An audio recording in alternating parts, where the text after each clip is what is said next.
please subscribe and don't forget to press the bell icon to get notified whenever we upload a new video. Let's get to our top story this Wednesday evening. In a post titled "Thank you, Arvind" on Facebook, Union Minister Arun Jaitley has said that the Chief Economic Advisor Arvind Subramanian has informed him that he would like to retire from his post as the Chief Economic Advisor. Now, Arvind Subramanian told the minister that he had to go back to the United States on account of, and I'm quoting here, pressing family commitments, unquote, and will be unable to continue as the Chief Economic Advisor. In fact, Arvind Subramanian also took to Twitter to respond to the Finance Minister's post. Let's bring in Timsy Jaipuria, who tracks the sector very closely. Timsy, Arvind Subramanian tendering his resignation after 3 years as a CEA.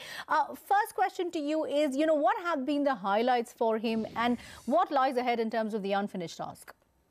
Well, as you rightly mentioned, and even Finance Minister Arun Jaitley has mentioned it very clearly in his Facebook post that Arvind Subramanian was full of energy when it was for his work. And let me remind you some of the key highlights of his work here in North Block. Firstly, don't forget, he was the first one to highlight in his surveys that we are facing a twin balance sheet problem. We should come out with this, and this needs to be addressed. He was also a key member, a catalyst in fixing the rates for GST. A 4-tier structure of GST was suggested by CEA himself. And not to forget, of late, he was given a charge in the GST Council, especially to advise states how they can now overcome the losses that they are witnessing due to a rollout of GST. Apart from this, CEA was very clear when it comes to the survey. He used to talk about new ideas. CEA was also proposing that we must start taxing agriculture income, especially coming from rich farmers. Also, not to forget, he was a key member when it comes to factoring in the oil price range that should be kept in mind for the whole budget year. Though government did had certain factors when it comes to oil, but yes, he has always been there in front with his analysis that how oil movement is going to be. Apart from that, CEA's one of the key highlights also of CEA's work was that how he moved ahead when it comes to putting forward the idea of universal basic income, an idea which a government was considering very closely. Even now they say that they are considering, and yes, that's one of the developing nations idea that CEA was talking about. And similarly, in this economic survey which was presented in February this year, he also spoke about that how gender gap is increasing and how gender budgeting needs to be done. So some of the good forward-looking ideas were was one of the key areas that CEA was piloting. He was also trying to put things in perspective when it comes to GST, when it comes to overall macro situation of the country, and yes, a lot more to his credit, which, this move of CEA from North Block would be a very tough one, and especially for the government to decide who would now fill in the shoes of CEA, especially this being the last year of this government and a budget to be presented in February, which will be a vote on account budget, and again, a tough year when CEA is leaving. So we need to see who is now going to fill in the shoes of CEA. Of course, that's going to be the next big question, Timsy. Thanks for joining in with that. Let's focus on trade and markets now. Indices across the globe today started the day on a nervous note, but regained some lost ground and then gained some more. The reason for the recovery can be ascribed to the Chinese central bank's appeal for calm amidst the growing trade warfares between United States as well as China. The PBOC has also pledged to fend off systemic risks and said that it is prepared for potential external shocks. So the European markets have bounced back. That's the Asian markets for you, all in the green. And look at the European markets. FTSE up by about 1.17%. The DAX gaining 65 points. FTSE gaining about 88 points, up by about 1.1%. And that's the word across most indices.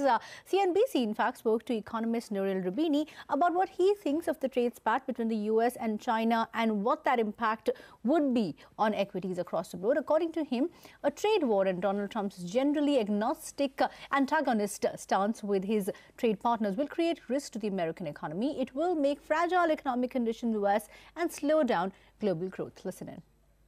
let's get back to our top story this evening. Arvind Subramanian is actually addressing a press conference as we speak. Remember, Arun Jaitley announced his resignation on Facebook today, and Arvind Subramanian went on to thank Arun Jaitley on Twitter and said that he is at this point in time resigning since he has pressing personal matters. He is addressing the media at this point in time. Let's cut in live. So I would request you, sir, to make your opening statement. Okay. Thank you, Mr. Malik. Good afternoon, everyone. All my friends in the press over the last few years, thank you very much for being here. You must have all seen Mr. Minister Arun Jaitley's blog post announcing kind of my departure from this job for entirely personal reasons. No secret, we're expecting our first grandchild in early September, so I think that that's a very compelling reason, which takes us back to our to the old life that I used to lead of researching, writing, teaching, reflecting above all. Of course, I was blown away, profoundly grateful for the extraordinarily generous words of Minister Arun Jaitley. Of course, the feeling is entirely reciprocated. You know, I had a dream boss, as you all know, and it's been the best job I've ever had, and I'm pretty sure this will be the best job I will ever have.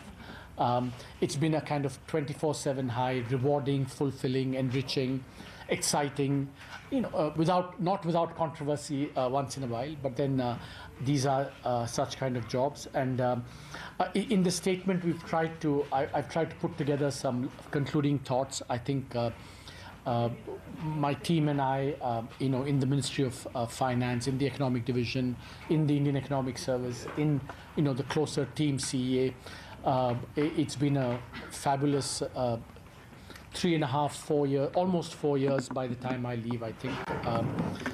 So I only go back with the, I will go back with the happiest, best of memories of this tenure. In terms of all that we were able to do, there's been a lot of gratification. You all know it's all spelt out here. I just hope, whether you think of me as a good CA or a lousy CA, I hope you won't say that he was a lazy or an inactive CA. That much you cannot say against me. So thank you all for coming. I, of course, as I said, I have a certain vision of what this job is. The government, the Prime Minister, the government, all the senior ministers shared broadly this conception of the role, which is why we were able to try and do as much as we tried to do. And as I said, I will always be committed to serving the country at all times in the future. And I guess it's also a very emotional time. So thank you all for being here. One by one. Let us start from this side. Okay. Yeah, let us start from here one by. Everybody will get a chance. Okay. You, 2-3 questions. One question, yeah, at a time. But when will you be quitting? Because you didn't say that. And the second thing is, of course, you've had really a roller coaster ride here in the finance ministry. You've been very forthright in your things, as Arun Jaitley has pointed out, in GST, etc. But you also came under political attack from people like Mr. Subramanian and others. Looking back at it, isn't it something that you've been able to negate completely? Do you feel in retrospect that all this kind of targeting that you had, you stand vindicated after this entire all these episodes? One complete coincidence is that this the announcement of the departure coincided with the piece I had in the GST today, which was a piece I'd like you all to read. it's very encouraging what's happening on GST revenues, not just for the center, but also the states, especially the net consuming states. It's a very heartening development. And, given that GST was one of the things I have had the privilege of being closely associated with, it's really wonderful to see this, this major policy reform hopefully turning out to be very positive as it's seeming to be going forward. In terms of the date, I told you that the hard deadline is, early September when the baby is going to arrive. Until, we haven't exactly finalized. It'll be over the next month or two. No firm date has yet been fixed. So that's what. Now, in terms of, I think that if you're in public office, you have to be both prepared to be forthright and be willing to, take, whatever the fallout or the consequences from that. And whether I've been validated or whether I've been able to successfully navigate this, it's for all of you to judge. I cannot say how well I've done it or not. That's for all of you to judge. Sir, when you talk of your tenure here in last 4 years, what would be the 5 areas that you think people should remember you for? 5 key maybe issues or suggestions, or as you said, GST is one. What would be other 4? Again, don't pin me down to anything. I have a list here which I'd like you to see. There've been so many things, exciting things, being associated with the GST, especially the run-up to the Constitutional Amendment Bill. The economic surveys have, have been so gratifying in terms of, just trying to elevate the quality of analysis that we do. I would also say that, mentoring, building capacity in the Indian Economic Service has been very, very, especially all these youngsters who hang around me, who I hope won't desert me the day I leave. It's been very, and of course, diagnosing early the twin balance sheet challenge, the public investment strategy, and also, JAM, universal basic income, bad banks, stigmatized capitalism, carbon imperialism. I hope, I have to stop because otherwise it starts sounding like, I did much more than I actually did. So I don't want to sound too immodest. So I leave that to all of you to judge. Yeah? So just a small point of clarification. Yeah.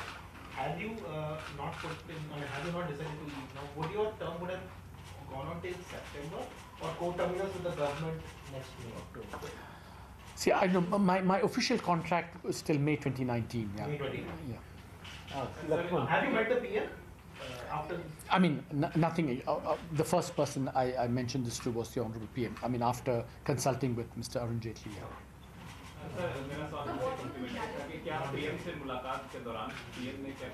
No, you can't. That's yeah. Please.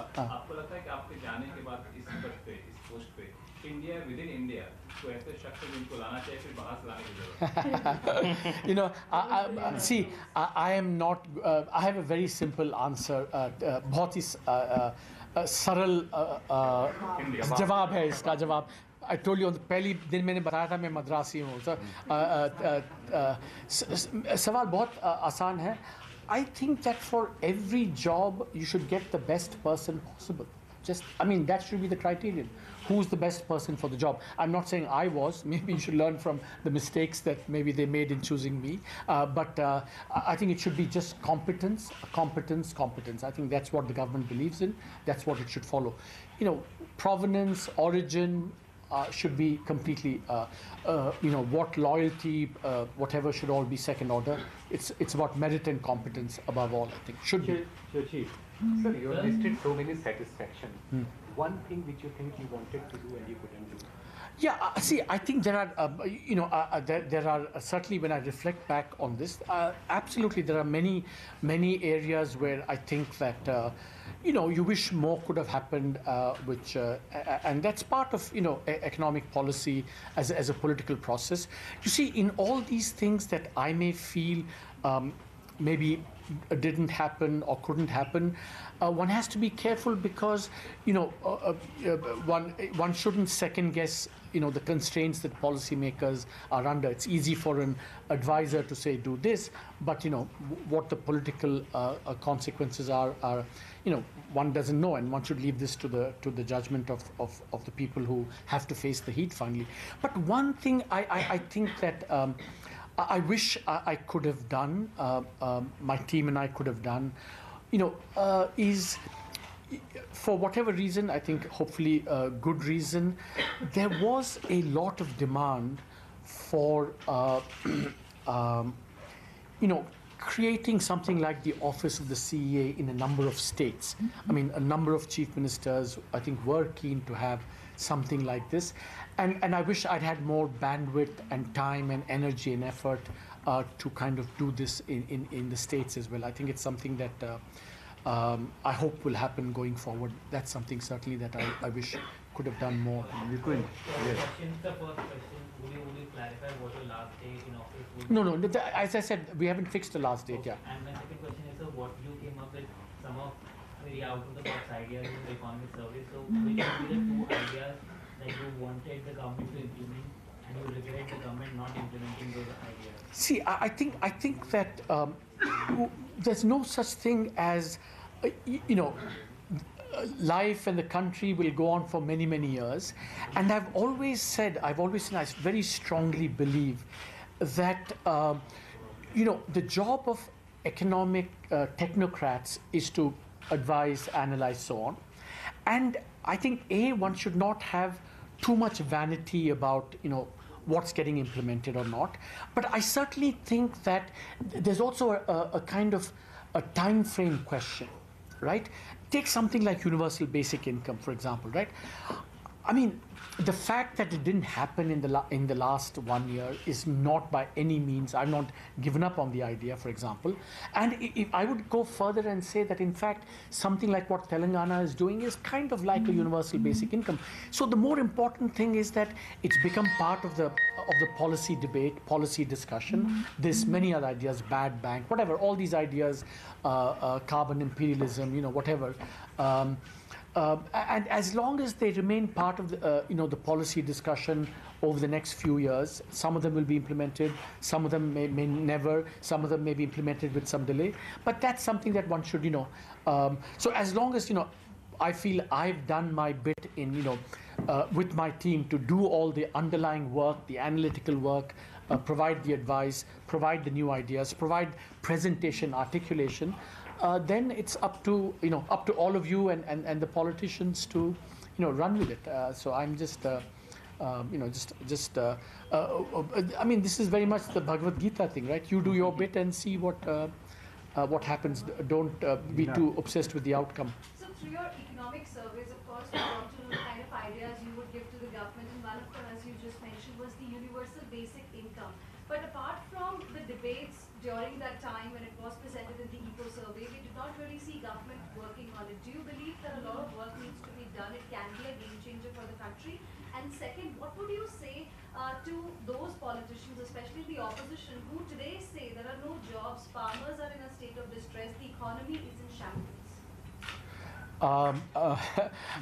So on the universal basic income, I think firstly, please, don't give me or my team credit for this idea. The idea has been around for a long time. I think we just, brought it into more prominence because, we had the good fortune of having the economic survey as a vehicle, and I had this position within government, the privilege of having to, promote these ideas closer to policymakers.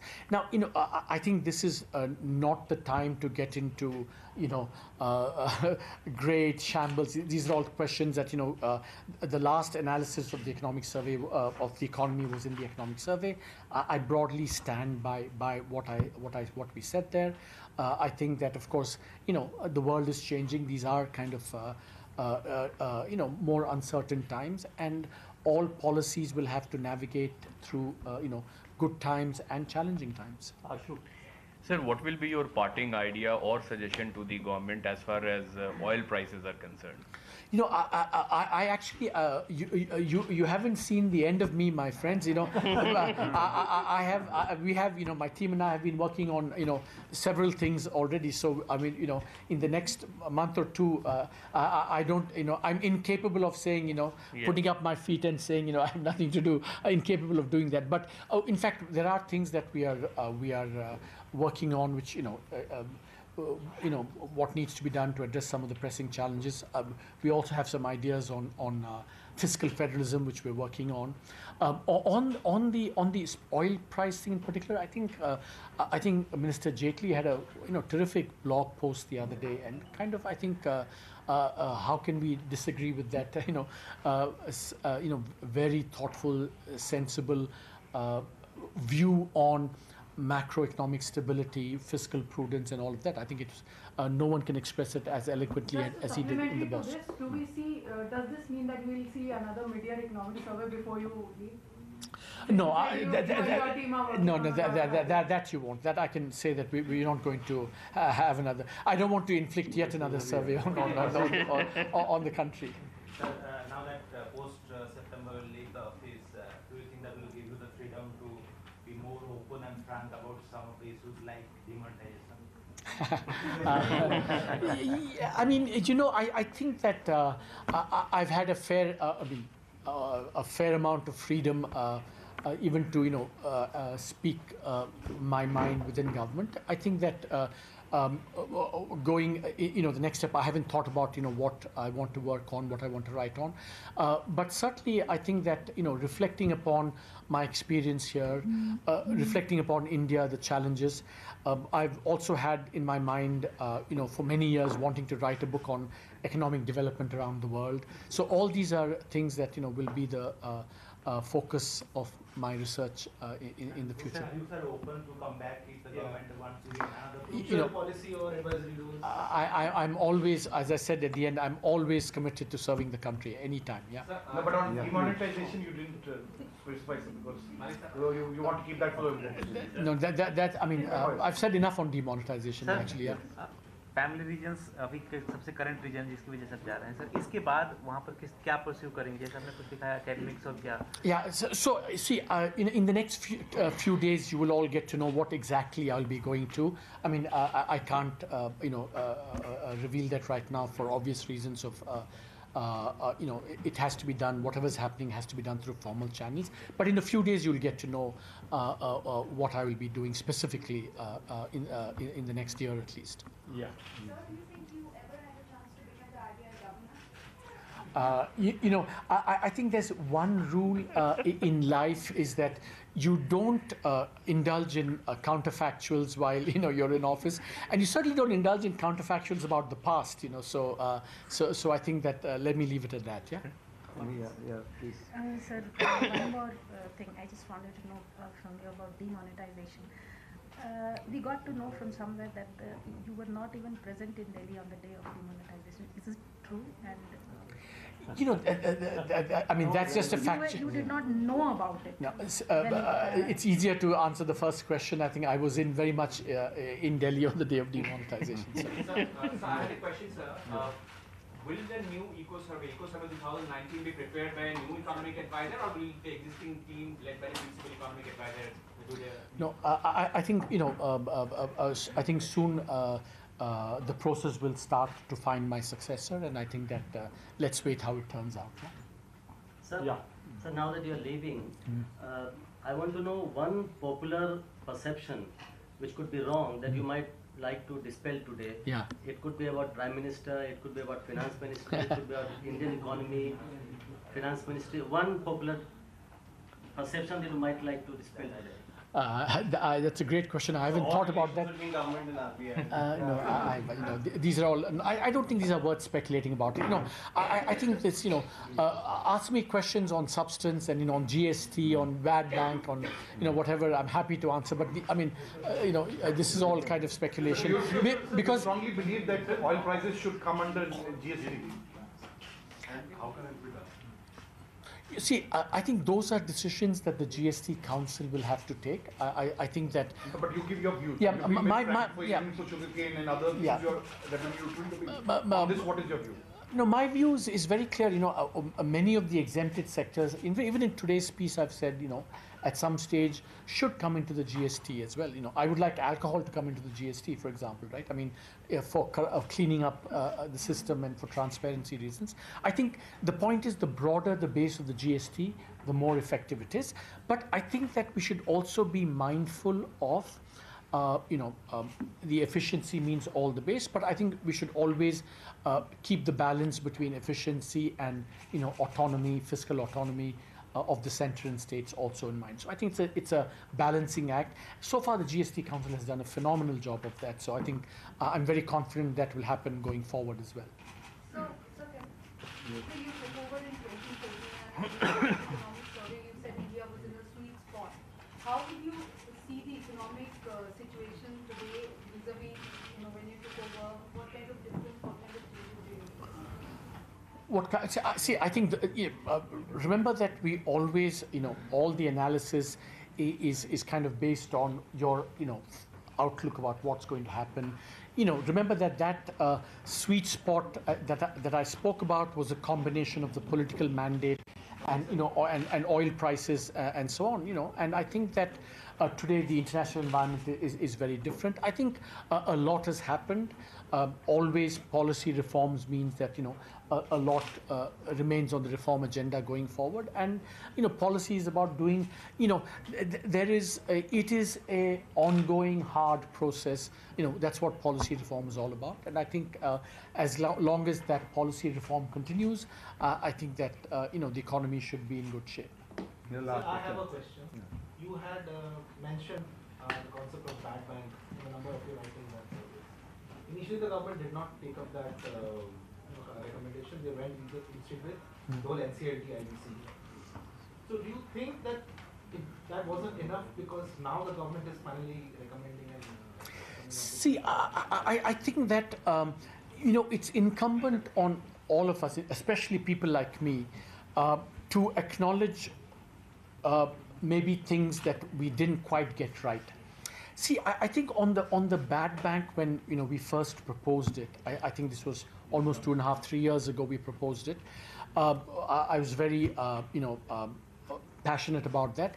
But then I think I did recognize that the NCLT process offers a legal framework for resolving this in a way perhaps that at that stage the bad bank might not have been able to. So I'm actually very happy in this instance that perhaps an alternative idea gained traction, which is and the resolution process is moving well.